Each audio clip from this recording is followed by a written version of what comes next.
Speaking of Merriweather Post Pavilion, the venue, I was doing a little digging just kind of on like the history of that place. Built by Frank Gehry. Oh, that's a Frank Gehry spot? Wow. It's named, the namesake is one Marjorie Merriweather Post, who was the heiress of Post Foods. Went over to her page, and it says Merriweather Post is known for being both the namesake of the venue Merriweather Post Pavilion and for her vacation home in Florida, Mar-a-Lago. Wow. Oh, shit. That's a weird connection, Animal Collective to Trump Pipeline. Connection nobody wanted, but there, I made it for you. I know about it, so now you have to know about it.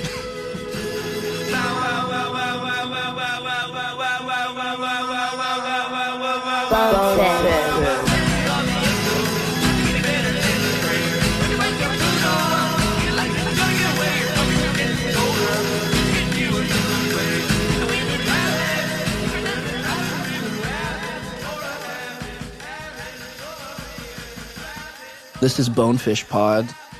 It's a podcast about experimental psychedelic music and the band Animal Collective. My name is Christian. I'm Justin. So, quote from Dave. He says, I can distinctly remember being in high school and Brian and I sitting on his parents' back porch listening to a Noi record, the first one. And the second track is this kind of slow song with these intense guitar solos that kind of drift off. And one of us was like, can't you just picture yourself at Merriweather Post Pavilion? This is so Merriweather. So anything from then on, some epic guitar jam or grandiose became very quote-unquote Merriweather. It's like a word we'd start using, like, oh, this is so Merriweather. Mm-hmm. Had you heard that before?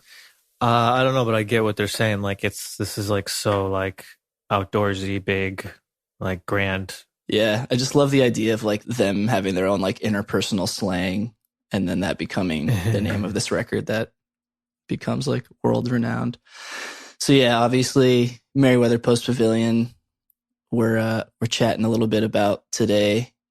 Of course, it's named after the outdoor venue in Maryland. Columbia, Maryland, baby. You've been there, have you? Yeah, I saw them there. Oh, that's sick. Maybe the best Animal Collective show I've ever been to. Damn. So that's awesome. It was the Centipede tour, right? Yeah. It was pretty fucking awesome. The words just sound really cool together. Like if you stripped the context away and you knew nothing and you just heard Merriweather Post Pavilion, it sounds like this album. Oh, totally. Like merry weather, like happy weather, sunshine. Totally. Post, like this kind of post society or something other. New age pavilion. You kind of get spacey with it or whatever. I mean, it's pavilion. I just think of like a floating castle in the sky or something. Also, Mar-a-Lago. If you divorce all meaning from that, sort of pretty. I could see an Animal Collective EP being called like Mar-a-Lago or something. Yeah, or like a washed up Beach Boys album from the 80s. Don't they say No, they say Key Largo. Key Largo. Key Largo. Mar-a-Lago. Everyone's just turning this podcast off after the fifth Mar-a-Lago mention. So yeah, we know it's the dead of winter where most of y'all are, and it's probably cold, but we're about to turn this shit up. It's about to get hot and heavy with this album. The perfect album. Like literally a perfect album. I think it's perfect. A lot to talk about. 10 out of 10. And yeah, this week we were joined by Larry Fitzmaurice. He's a phenomenal writer and editor and a big fan of our boys. Larry's got a great newsletter called Last Donut of the Night. Yeah, he does interviews, reviews. Yeah, it's pretty great. He does like a Baker's Dozen little playlists with music he's digging.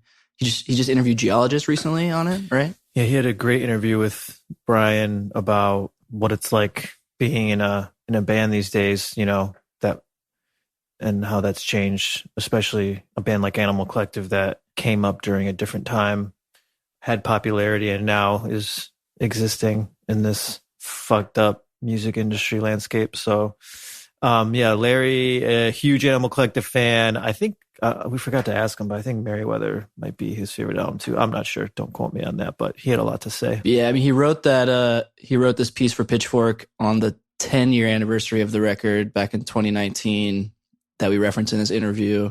As did I. Was yours on the 10-year? Mine was 10-year, yeah. Okay, damn. I think I sort of references it as being after. Yeah, you did, but it's okay. Sorry about that. My bad. Yeah. And Justin wrote a piece for The Ringer also. And so we talk about those a bit. And then here we are 5 years on. That record just hit its 15th birthday.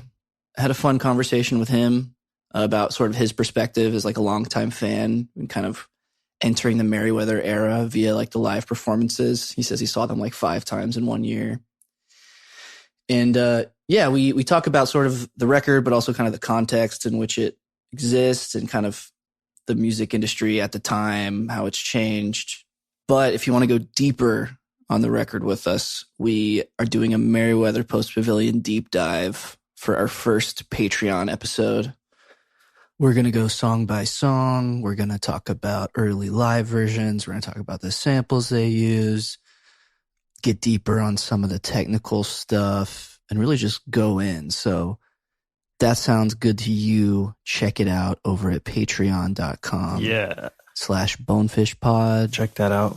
We're going to start pumping a lot of cool content into that space. And yeah, we're really stoked about it. In the meantime, let's get into our interview with Larry Fitzmaurice about Merriweather Post Pavilion.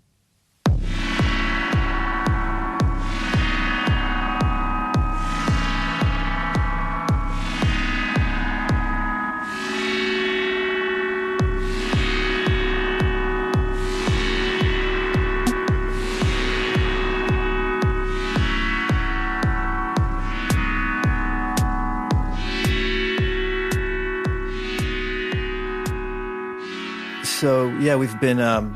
We've followed your stuff over the years. Know you're a big Animal Collective fan. Loved your insight and your tweets and your stories throughout the years. So yeah, thanks for doing this. How you doing, by the way? I'm doing good. I will always relish a chance to talk about all things Animal Collective. Hell yeah. I love them. Great band. Yeah, totally. I guess, how should we kick this off? I mean, we're talking about Merriweather Post Pavilion, one of their most beloved records, really special album. Should we just talk about our kind of personal experience with this record first? I would actually like to hear, Justin and I, Larry, are both we kind of came into the band around the Merriweather era. Yeah. Okay, cool. But maybe before we get into Merriweather, it would be awesome to hear from you just sort of how this band came into your life, what you thought of them first. Yeah. And then maybe we can get to Merriweather after that, if that's cool. Sure. Yeah, no, I mean, for me, so I grew up in suburban New Jersey. I actually grew up with the guys in real estate. Funny. And I have and I'm a newsletter. We're actually there's an interview with real estate coming up, and Martin actually reminded me. He was like, you're the one who played me sung tongs for the first time in high school. And I was like, I totally forgot. That's cool. But that was kind of, you were on it. Yeah. I mean, that was the thing with my area of Jersey is that, it was kind of, we were all very tapped in terms of reading Pitchfork every day and being what are the bands that are playing in New York, and totally, how can we hear this stuff? So we would always just pass stuff around. I actually it's very teenage, but I remember visiting my friend at NYU, and him playing sung tongs on vinyl for me, and I was like, oh my god, this is amazing. And then from there, I think everybody else who kind of witnessed their ascent over the 2000s, it was just kind of this thing where it was wow, holy shit, where did these guys come from? How are they this good. Like I feel like it must have been like how it must have felt like, I don't know, like Here Can, like releasing like that kind of like classic run of records that they put out. Like it felt really exciting to kind of watch them progress through the decade. Yeah, and that's why it must have been, you had sort of a perspective already kind of going into Merriweather, whereas Christian and I, this was our entry point. So did you have like kind of an expectation of where, the next record what ultimately became Merriweather was going to be? What was it like kind of seeing that unfold in real time? Because like, I mean, let's be real. Is this like one of the most hyped indie albums of like this century, or like definitely of like the late aughts, right? I think I feel like it was the last hyped indie album ever, maybe, because like now I think I don't think hype cycles, like I don't think they work that way anymore. Like the things, excuse me, getting cynical for a moment, but I think the things that people anticipate are like often predetermined these days and not really like dependent on any sort of like, organic, like we're all really psyched about this. Like it's more like kind of just like a shock when something is actually good. But like with Merriweather, I feel like,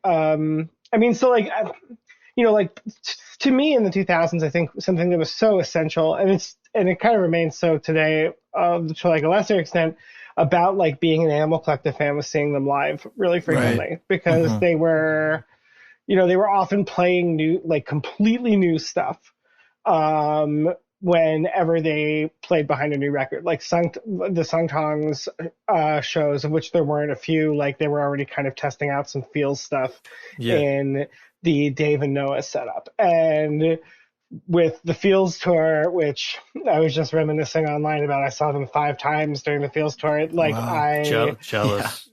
Yeah, they were really good. And I also just like fell into a scenario where I accidentally saw them 5 times in a year. I don't know. I kind of don't know how that happened, but they were road testing Strawberry Jam cuts already, and they sounded really, really good. And like, it was like very exciting. But those shows after Strawberry Jam, when they started playing Merriweather stuff, everybody was just kind of like, holy shit, like this is incredible. Like where did this come from? Like I remember seeing them at All Points West, which was for anybody who doesn't remember, kind of this very like short-lived music festival in a New Jersey state park, right near Hoboken. And they played this like mid-afternoon set that was like without a doubt like one of the most attended things of the day, because everybody was just like, yeah, they're going to be playing this new material that everybody's been talking about online and getting really pumped about. Like by the time Merriweather came out, I feel like a lot of like hardcore fans have kind of spent like upwards of a year with like a decent amount of the songs in live versions. To your point about them kind of being one step ahead of themselves, I just realized that they started playing the Merriweather songs before Strawberry Jam even came out. Yeah, like 2 years before the album came out. And so I didn't realize that was the timeline. But yeah. So there was a long kind of gestation period. Yeah, it was also surprising to me the extent to which Strawberry Jam and Merriweather kind of overlapped creatively, because they seem so different in a lot of ways. Like obviously there's like, the going from the more band oriented guitar stuff to the more, kind of samplery thing that Merriweather did, but also just like the lyrics and the singing are both so different. Like the lyrics are so much more direct on that album than previous. And I think albums since then are really they sort of have gone back to sort of more obscure, I guess, lyrical stylings. But yeah, and the decision to just sort of sing like somewhat normally. Like I remember after getting super into Merriweather and then like going back, okay, Strawberry Jam, and like listening to Peacebone and like getting, kind of freaked out and scared by all the screaming and stuff. And, you know, at that time I associated that with, you know, like screamo music or like, you know, kind of emo stuff and was pretty confused. I think Sung Tongs is the one after Merriweather that I was like, oh, okay, this is like, that was sort of my sort of second way into the band. But yeah, it's bizarre to me how sort of different they are. And I know that, you know, Animal Collective is a band that does that from one album to the next. It's almost like a completely different band. But from what the lore is, they're basically like, they stopped touring Strawberry Jam. They wrote all this material in like 2 weeks and then were touring on it. And so I was kind of blown away by literally just how hot on the heels or overlapping the two like eras were, I guess. Just so much like creativity from this era, I feel like. Insane era of creativity, and definitely like, you know, like I have like done a lot of kind of reporting and interviews with them over the course of the last 12 or 13 years. And great, you know, like, Brian interview, by the way, recently that you did. Thanks. On Last Donut of the Night. You guys should all check out Last Donut of the Night, Larry's newsletter. Yeah. Go ahead. Thank you. Yeah, it was good. I love having any of them on the newsletter because it's always fun to kind of like get super nerdy about what they do. But like it was a really insane creative time for them, and also just like, you know, people talk a lot about New York in the 2000s in terms of the obvious stuff, which is like obviously, you know, like the Strokes and you know, all the other bands around the Strokes. You know, I'm not going to meet me in the bathroom stuff. Exactly. Yeah. Everybody knows who I'm talking about. But like also like to like, you know, there is. And this is always the case with like so-called scenes that arise. Like, you know, that wasn't the only thing going on in New York City, like 2000s music. There was other shit going on, and like Animal Collective, I feel like were very much part of kind of that other shit. This like really fertile experimental period of time that had some crossover with DFA people via, you know, like Black Dice, also like Gang Gang Dance, Acceptor, great band.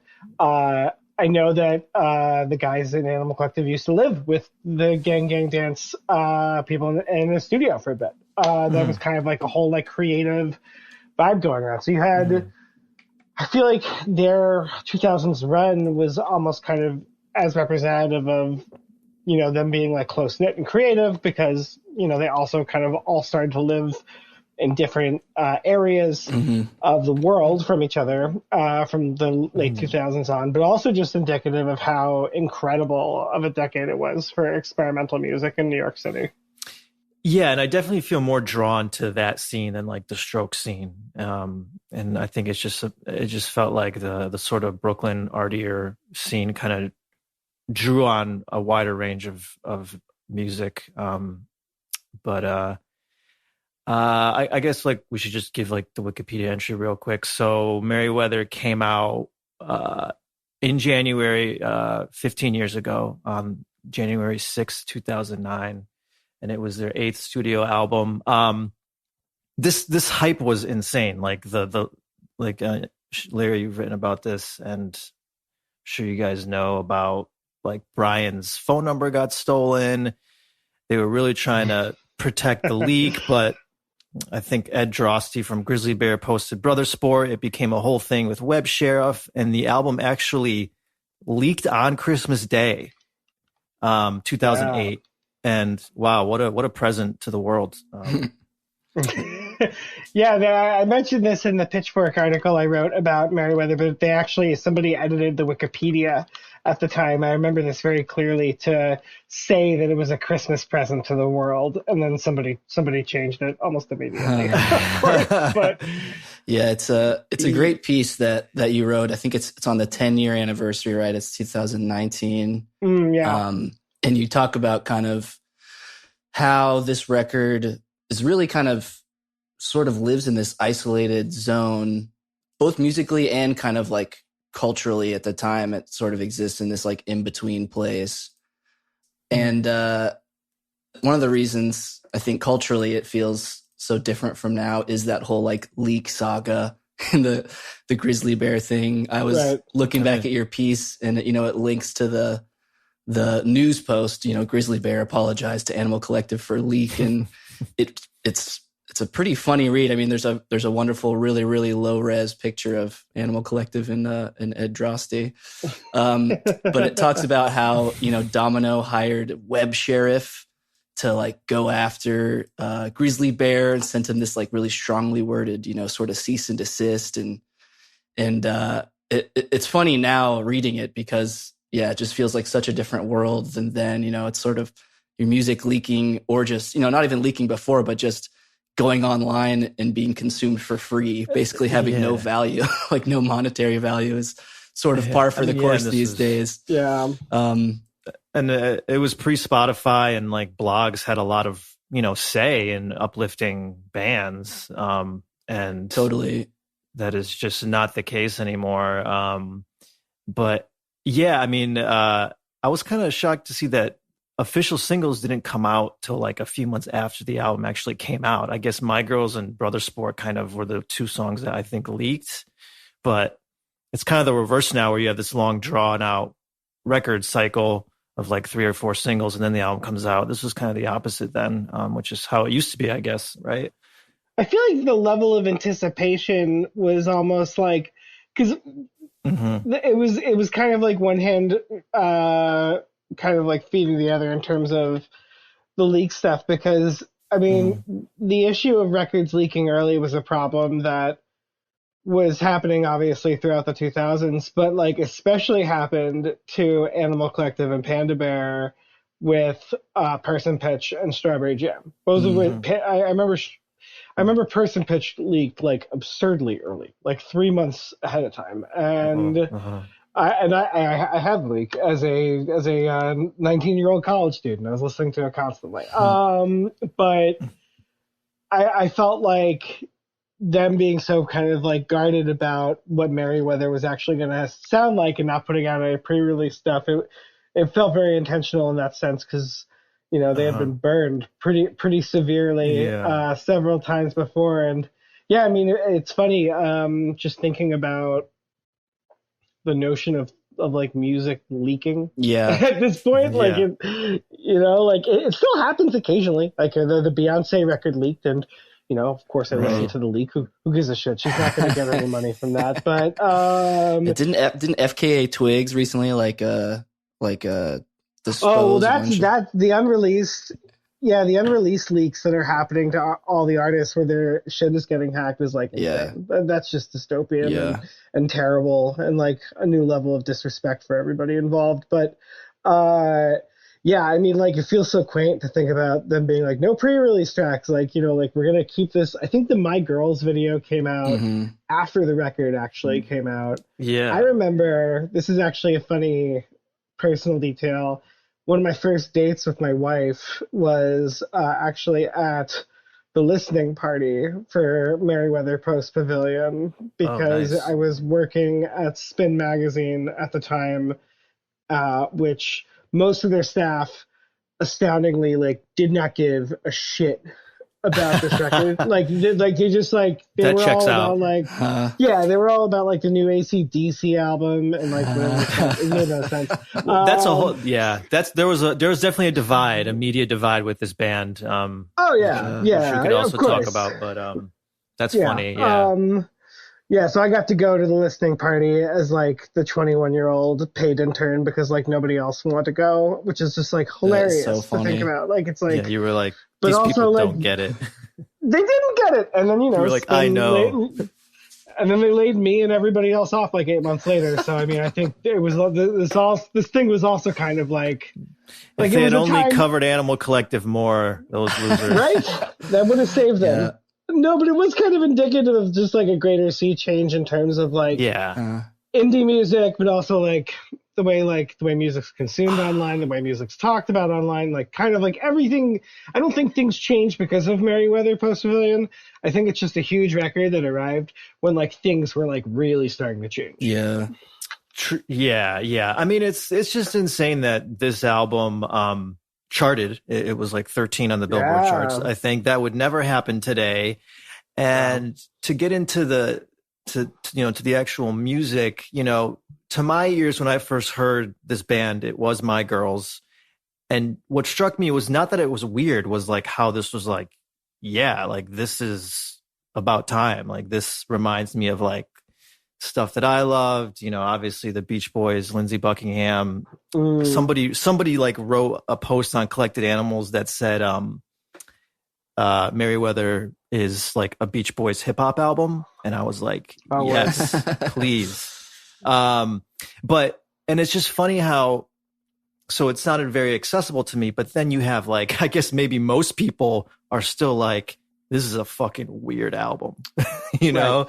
Yep. But I did not hear it like that. Like, was that like, what to your ears? Like, what did this album sound like? Was it, more of like a turn to the center or left field or both or what? I mean, it felt very obviously to me to be like their like most accessible record. And it like still is. Mm-hmm. Like, it sounds the best. It is the most outwardly melodic. Like the jammy stuff is like extremely pleasing and electronic. Like it's kind of like, I don't think they do anything in terms of like wallpaper stuff ever. Everything that those guys do is extremely intentional, but like, it's the kind of music that like is very appealing to a broad variety of listeners, because it's almost like teetering on ambient a little even, like, and there's a big beat, there's a big house beat behind it, I was listening back to Feels earlier today and just hearing like, Panda Bear's drumming across a lot of those 2000s records is incredible. He was really good behind the kit, but it's also like drawing from a lot of different like experimental stuff, and just kind of like maybe a little harder to take on the ears, but like, it's like it's the closest to a pop record they've ever made. Right. It's very, very accessible. And it's like the first album where Panda Bear's kind of, an equal songwriting partner, I think.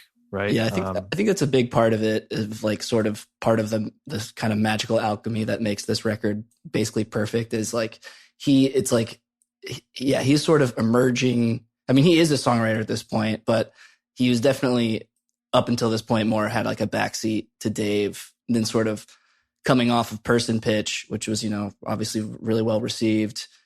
It sort of feels like this is, maybe the first record where they're kind of on equal plane, the two, or maybe not even equal, the two singles are like Panda Bear songs, and they really sort of like, they sing off each other so well, which they had before, obviously sung tongs and stuff. But yeah, there's something, I mean, you call it the pop record. It's funny to me that Dave heard the song Crazy by Gnarls Barkley and was like, oh, I want the dude who produced that to produce the next record. That also feels like sort of a kind of unique thing for that time. I mean, nowadays, like sort of crossover collabs. Yeah, like crossover collabs, like cross genre, that's, in the internet age, it's all the rage. But I feel like at that time, that's also so kind of unique. Like Ben Allen, the producer, is like, before this, I was working with P. Diddy. Like, those are like the two ends of the extreme of like the people I work with. And I feel like that his production and his touch like goes such a long way into making this album as accessible as it is. Like, I wonder, in an alternate universe, there's a version of these Merriweather songs that have a different production style that's not like as like pop friendly and perfect, that maybe wouldn't. Yeah, I think there might be. I know that he kind of fought with them. Not fought, but there was a disagreement. I think their vocals were a lot more lower, and he kind of lobbied for their vocals to be more upfront and brighter. But I would love to hear like a Ben Allen less Merriweather. That'd be cool. Yeah, I mean, it's so funny because like he was kind of vaunted as this like new producer after that, like as like somebody that suddenly like a bunch of people were really interested in working with. But like, he's kind of a technician in I say that in a complimentary sense, in that like, those guys knew what they wanted to get sonically, and they asked somebody who could deliver exactly what they were looking for. Like, he's not like and I say this with all respect to Ben Allen, who seems like a very nice person and like very capable and talented. Like, it's not like a Dave Fridman situation where you hear a Dave Fridman record and you're like, oh, this is like, I know he worked on this because it sounds exactly like him. Like, you know, like Ben Allen's worked on a bunch of stuff where I'd be like, oh, like the bass, I noticed the bass here, but it's not like an identifiable mark, but like everybody wanted to work with him after that because that was how sensational this record was, which is kind of crazy. Deer Hunter, Youth Lagoon, but a lot of bands. I'm just talking about like the other psych pop kind of bands. Yeah, but, it's funny. I mean, the Animal Collective are, you know, this, when you look up the Merriweather Post Pavilion, it's produced by Ben Allen and Animal Collective, you know, and it's funny. There's a similar thing. We got to talk with Rusty Santos, who kind of recorded song tongs with them, and you know, I mean, I'm sure he had a large part in those record sounds, and you know, had a touch they were looking for, but also similarly, you know, like that, working on that record with them sort of opened up this whole world for him. You know, he went on to work with like Dawn of Midi and DJ Rashad and all these other people, sort of based on kind of being in the room with these dudes doing sung tongs. So it's just an interesting parallel, I thought. Yeah, I mean, I think Animal Collective they're kind of like, I kind of think of them always as kind of like the American Radiohead, which like everybody asked for years after OK Computer and Kid A. You know, it was this big thing. The music publications would be like, who's the next Radiohead? And then the question became like, well, who's the American Radiohead? And the answer was Wilco for a while, but like, I think obviously it's always been Animal Collective, in that it's this band who like is divisive and everybody has different opinions on, like, there's plenty of people who don't love Merriweather who like love other records a lot more from them, which is totally cool and fine. But like they provoke strong opinions and they're beloved by, you know, people who are really into like left field, far out sounds. And, you know, like, I think you could say this about Radiohead too. Like, as much as you could say about Animal Collective, they've never compromised themselves. Like, I don't think you're ever going to look at anything Animal Collective have done and been like, this is inauthentic. Like, they're always doing pretty much exactly what they want.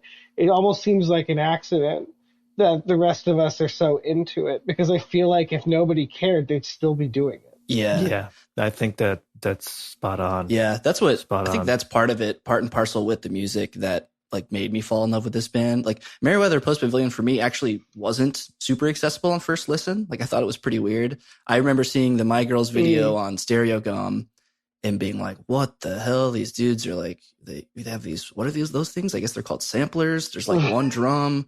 Right. So cool. And even though it's, you know, turns into this poppy sort of, you know, really melodic kind of club track, it's still got like a 1.5-minute intro of like alternating rhythms, and just, I hadn't heard anything like it before. And so, you know, getting the album, listening to it, it was kind of a slow, or maybe not slow, but, you know, it was one of those things that, you know, I was like, okay, I like these songs. These songs are a little weird. And then slowly, you know, as you go on, it's like, oh, I had a period where each one of these songs on this album sort of became my favorite song. And that, that made me, you know, sort of go back, and then, hearing their previous albums, hearing kind of out there and freaky they were, you realize like, oh, these guys, like, you know, coming into this thinking like, oh, who are the coolest bands? Like The Strokes, Julian Casablancas, like Block Party, like, you know, kind of sexy stuff. But then, and then like seeing them live and, you know, seeing them come out and load their own gear, and they're wearing like baggy hoodies and like big t-shirts. And it's like, man, these guys don't give a shit in the coolest way. Like it was, that was so new to me. Yeah. And for as out there as they are, I mean, very approachable and anti-cool, I guess. I mean, this album is just, it's got all the moments. I mean, the opening is so memorable when Dave is like, you know, if I could just leave my body for a night. I mean, and just like this adventure starts. I mean, Daily Routine, that kind of languid, long period that kind of goes into the second side of the album. You got like real pop songs that are just like utterly kind of normal, like bluish. And the ending is just incredible, you know, the way it ends. You know, not to beat a dead horse, but it's It's like a Pet Sounds or Smile. It's like a Dark Side of the Moon. It's like that classic kind of stoner album. But it's not just that. It's way more than that. But it's up there. You know, it's definitely up there. I mean, those guys. I mean, it's okay to say those guys smoke plenty of weed. Hell yeah! They always have. But yeah. No, I mean, like Daily Routine's a funny one because like that was actually a track where, even just like, you know, and again, like in the 2000s, like if you were following Animal Collective, like I was like frequently like downloading and torrenting like live bootlegs from like shows they were playing, just to like hear the changes from like show to show and songs. So like hearing Daily Routine ahead of seeing it, I was like, oh, like this is crazy that they're clearly up to something really, really interesting here.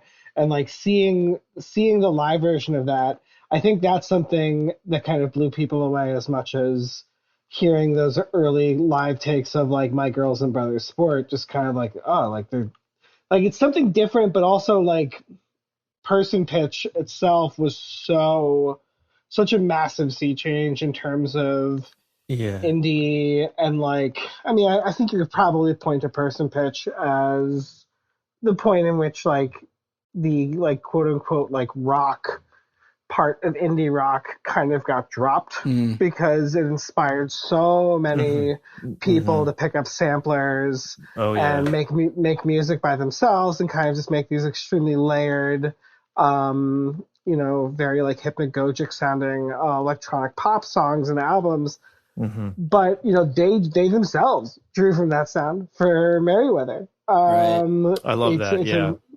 Like they drew from their own well of influence, really, which is so fascinating because I don't think you see that happen too often in terms of like somebody making a solo record and then coming back to the band and the band being like, well, what you did there was really good. We should do some more of that. Well, it's beautiful. Yeah, they're inspired by each other equally, and you know, one record feeds into the next. It's really cool, and you don't really hear that. Some with Person Pitch and Merriweather too is, you know, we talked a couple episodes ago, we had like fans call in, and one guy wanted to talk about like Animal Collective sort of identity as like a jam band, like, you know, like and how they compare to other jam bands and stuff. And we were talking about how both with Person Pitch and Merriweather, they did this thing where they sort of like applied kind of jam band principles to like electronic and like DJ culture, like in this way of like, not just like beat matching and like seamless transitions, but sort of like atonal transitions. And like, you know, the stuff in Person Pitch where he's playing like two songs at once for a little bit, basically, and like kind of transitioning, I guess, between these different things, like applying sort of jam band principles to like the Well, I'm gonna ask you guys a question. Have you guys ever been to an EDM festival like Ultra or like Electric Daisy or any of those? I have not. I've been around those kind of shows like in other festivals. Okay. Because I'll tell you something, that's jam band stuff. Like people don't think of the EDM stuff as jam band stuff, but like I went to Electric Daisy in the desert in like 2016, and I was like, I mean, I knew going into it, it was like, it's like just jam band stuff with different drugs and different attire. That's all it is. To go off your jam band thing, and like the EDM stuff is as well. Like these guys, they're like, you know, they're at least not like using really laptops, and they're not really like on a grid, I guess. I mean, they're still samplers, but I feel like they're a little looser with it, as loose as you can kind of get with, I guess, sequencers and samplers. But yeah, I hear you. Yeah, it's just it's in the universe. That's for sure. Larry, I love how you mentioned the cover in relation to Magic Eye Books. I had the same thought when I saw the cover of this album. Just such a great album cover, so recognizable. It's got to be one of the best covers. It's really good. It's fun. I had the realization preparing for this that there doesn't seem to be a definitive orientation for the album cover. Like if you Google Merriweather Post Pavilion and like look across, it's like pointing different directions all over the place. Like Pitchfork has it going one way, like the little green beans, are like going like up and to the right. That's funny. On Spotify, they're going the opposite I never way. noticed that. Yeah, I had never until just preparing for this. I was like, wait, there seems to be no agreed upon like actual angle. I'm sure maybe they have one in mind, or maybe they don't, but I thought that was interesting. Very utilitarian album design. Exactly, yeah. So speaking of your article, Larry, that you wrote now 5 years ago, Merriweather Post Pavilion just hit its 15th anniversary.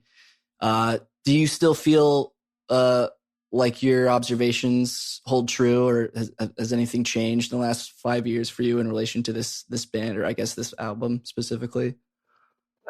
That's a great question, because I just reread it before hopping on this podcast to be like, what did I get wrong, and like, what did I get right?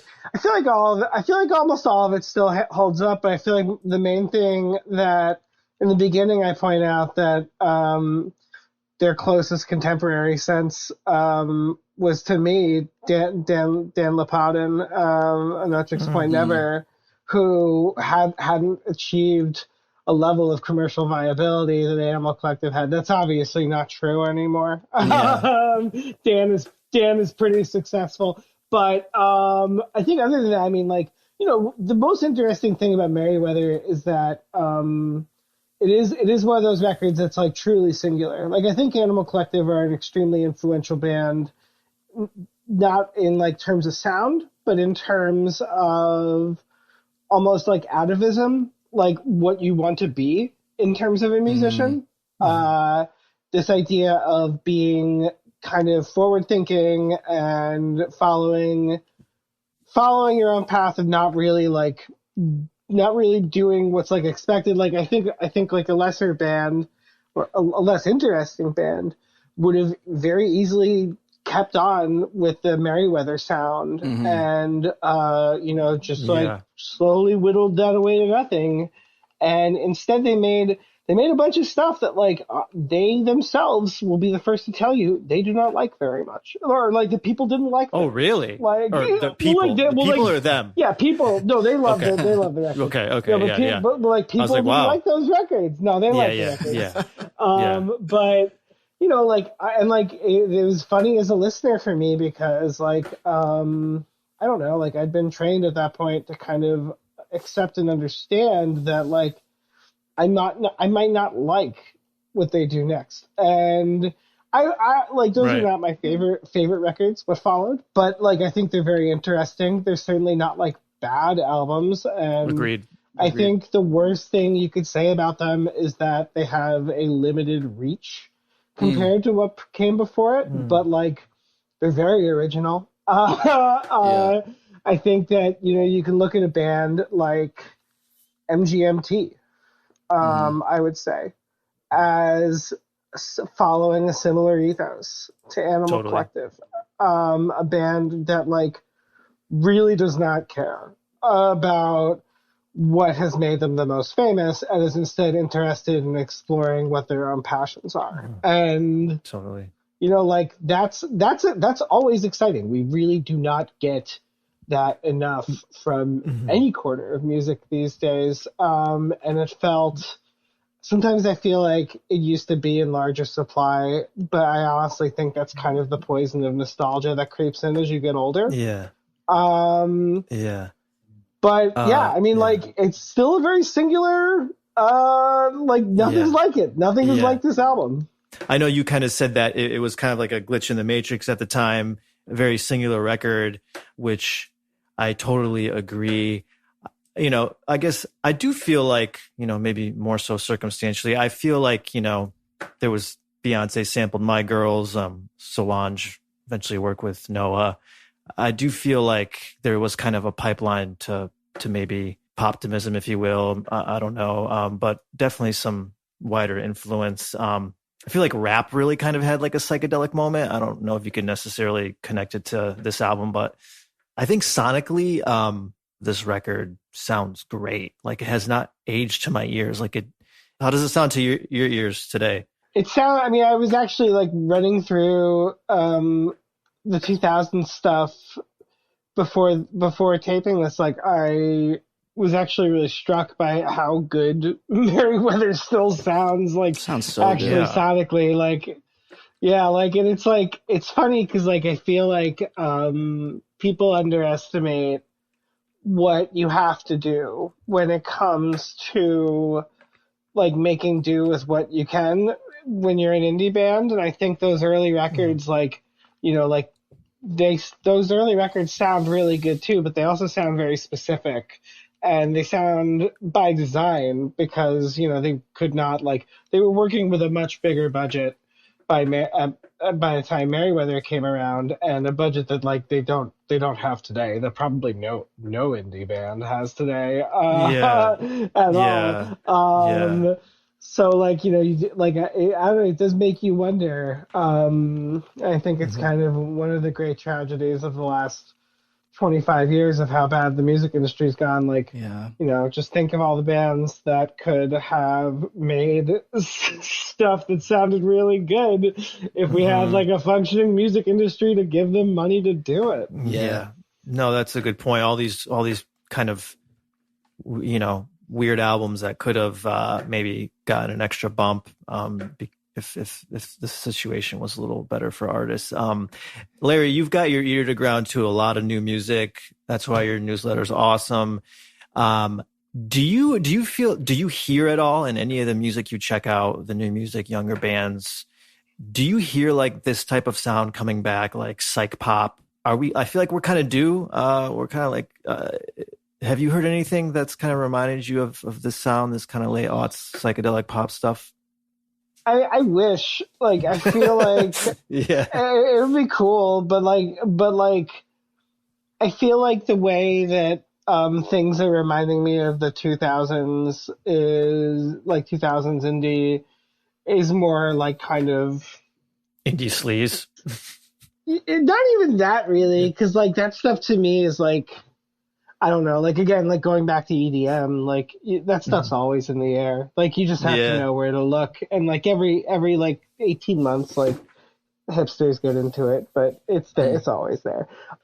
Yeah, I'm trying to think. They're like the thing about like quote unquote like psych these days is that I feel like a lot of it has become like lifestyle music. I'm kind of thinking about like there was this thread that that AC Newman of the New Pornographers did, I think it was last year, where he was like, I don't think anybody would be able to guess how much King Gizzard and the Lizard Wizard take home per show merch. And it was something like $135,000 or something. Like they're making like that band is making an insane amount of money. Damn. And I think it's because what they do attracts jam band people and people who like kind of like going and like, and this isn't a knock, because like I think it's great when people spend money to go see music. Like everybody should be doing that. Like, but like jam band fans are very loyal. Like they're very loyal, and they'll spend the money to come out and see you all the goddamn time. And I think that in that respect, you have a lot like Krang Band's another good example of that. You have like kind of psych bands who have this very committed fan base who, for whatever reason can afford to go see them a bunch of times at an era in which like concert tickets are kind of not affordable at all. And it's not even like very profitable for bands to play live. I mean, going back to that, one of the things I talked about with Brian on my newsletter recently is the fact that Animal Collective themselves aren't going to be touring that much in the future, which is crazy because like they're a band that has a very like strong and like long-standing live reputation. But like they can't afford it. Yeah, didn't they cancel a planned European one like a couple of years back or something like that? I remember they did, and they didn't tour behind the new album because they couldn't afford to do it. And that was the main. That was a big contributing factor for the new album. The new record. Wow. They didn't tour behind it. I mean, Brian told me because they were going to take a loss if they toured. It was going to cost them money, which is crazy and like not how it should be.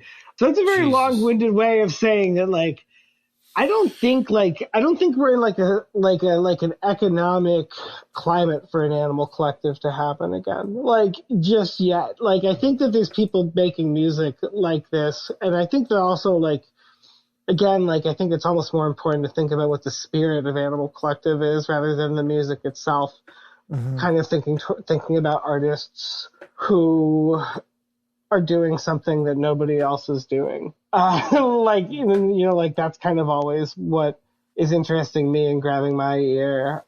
That is kind of getting harder to find these days, which is interesting. Yeah, that's really interesting. But I try and be optimistic. I don't know. I listen to a lot of music, so it's really hard for me to be like, here's a band that's good. Like, I don't know. Like it gets tougher and tougher. Yeah. Well, we appreciate you out there on the front digging lines through everything. Yeah. I know you gotta go. I know you gotta go. I'm good, Christian, unless you want to ask another question, or Larry, if you want to say anything before we let you go for it.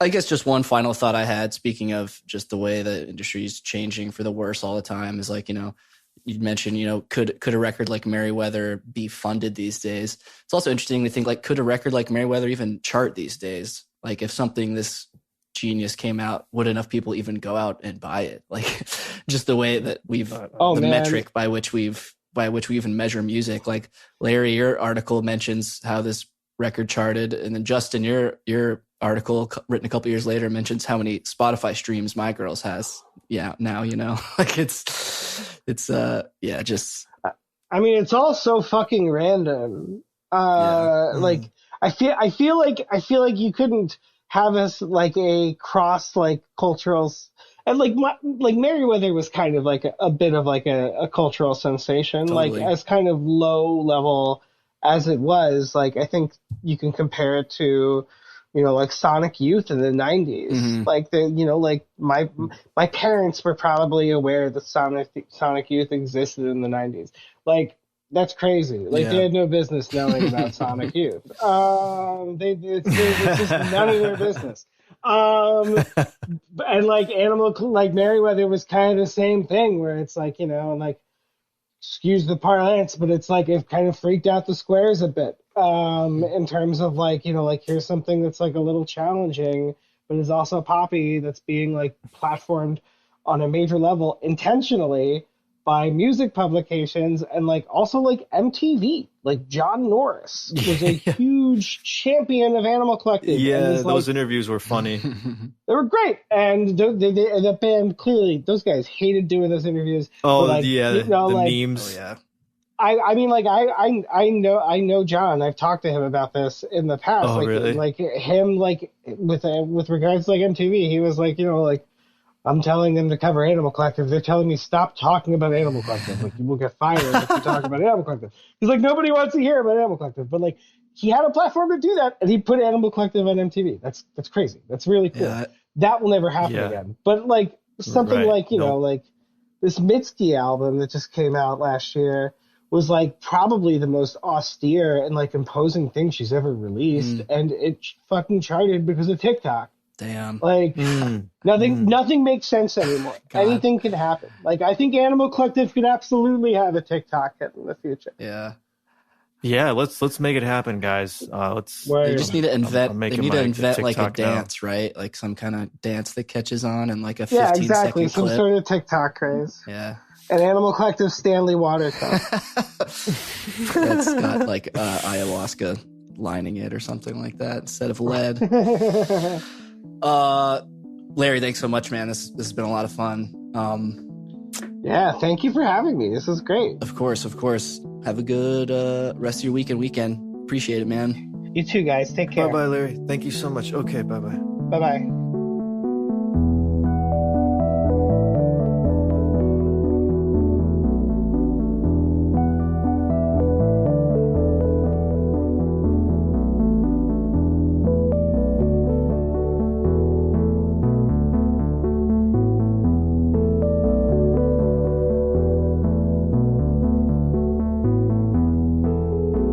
That's it for today, gang. Thank you so much for listening. Thank you to Larry Fitzmaurice. Please check out his excellent newsletter, Last Donut of the Night.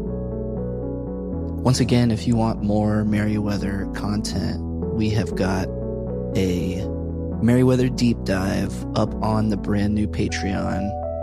So please go to patreon.com/bonefishpod.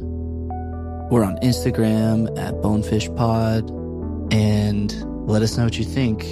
We've got lots of other episodes, other interviews with writers, musicians, and members of Animal Collective. If you're enjoying this, please take the time to give us a review, give us a rating, share with your friends. Much love, and see you next time.